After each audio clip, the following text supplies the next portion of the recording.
Hey, it's good to see ya. How's football season going? Hi, it's good to see you too. Football season is going really well. We're currently undefeated.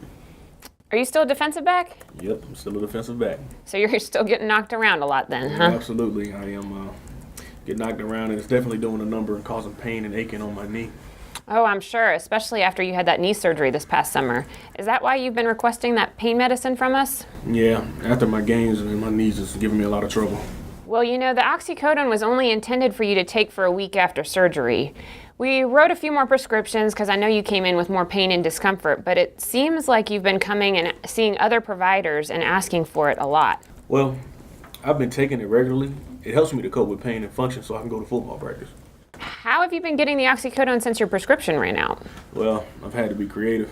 What do you mean? Well, I don't want to get anybody in trouble, but there are a few people on campus that I can get them from and sometimes borrow them.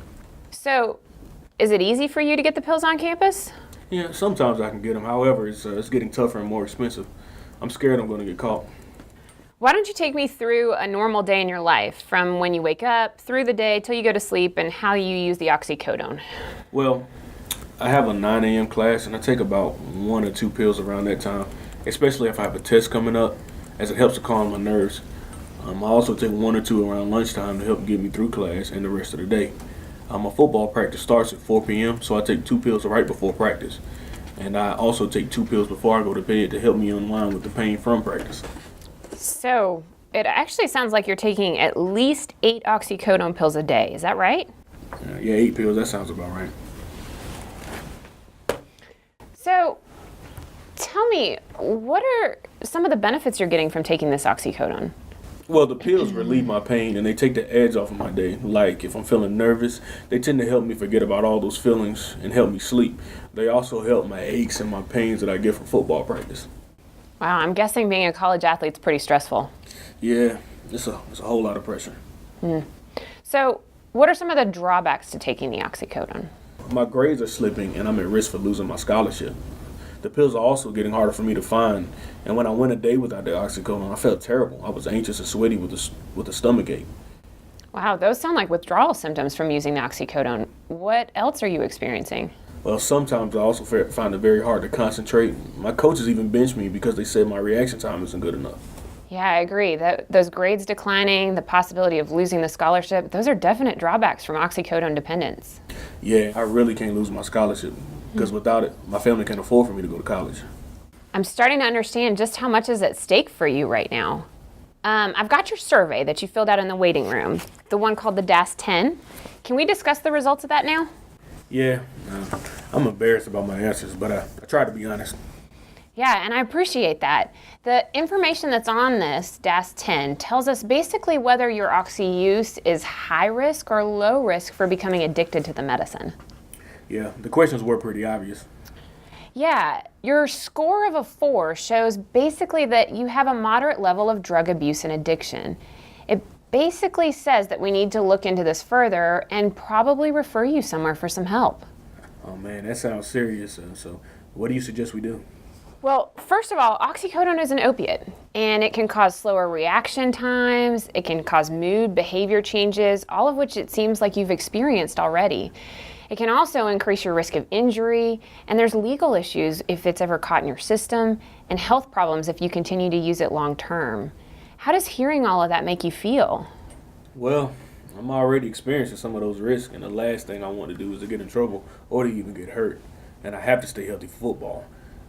That's what really moved me to seek help, and I really need to finish college. Yeah, absolutely. So with all of that in mind, what is your readiness to quit using the oxycodone?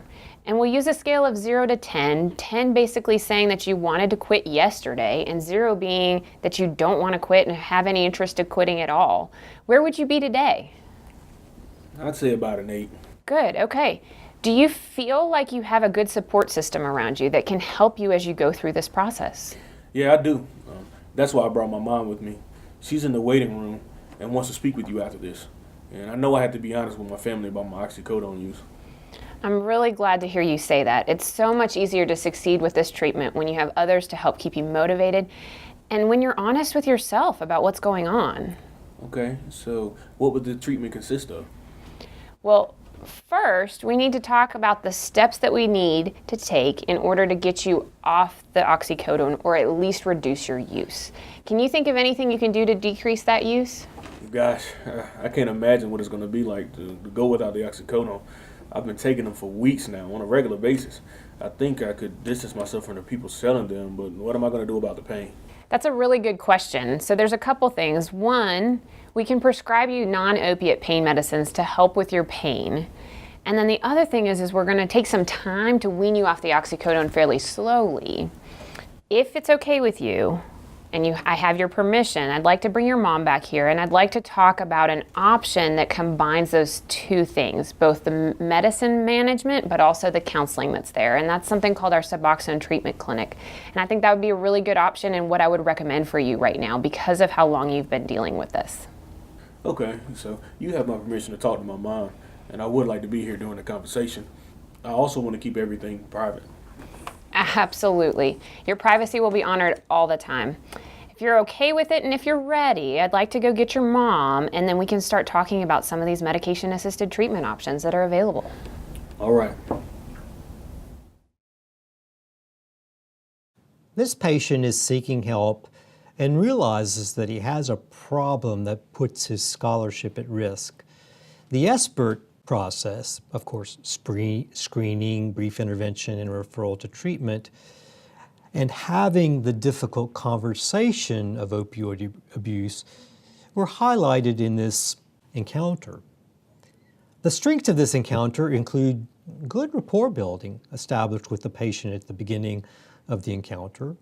The provider identified the patient's frequency of use as well as level of risk of use and consequences of opioid misuse.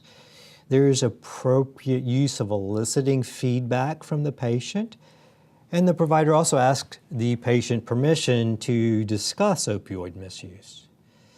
Weaknesses include that the provider worked on her computer while she was seeing the patient during the first half of the interaction. And during that time, the provider did not make eye contact with the patient during the session. Now, all of us are having to use the computer during encounters, but we need to make sure that we're making eye contact with the patient, particularly in such a difficult conversation. Of course, some things were admitted. The provider didn't address the patient's embarrassment over his answers on the DAST-10. And the provider didn't check the North Carolina Controlled Substance Reporting System.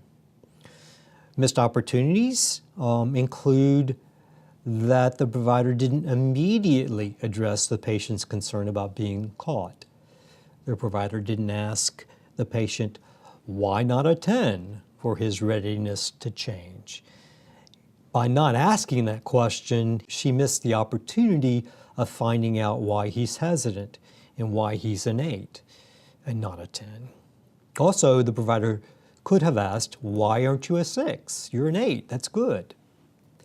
The provider also could have had more acknowledgement of the patient's fears with the process of the next step, especially near the end of the interaction.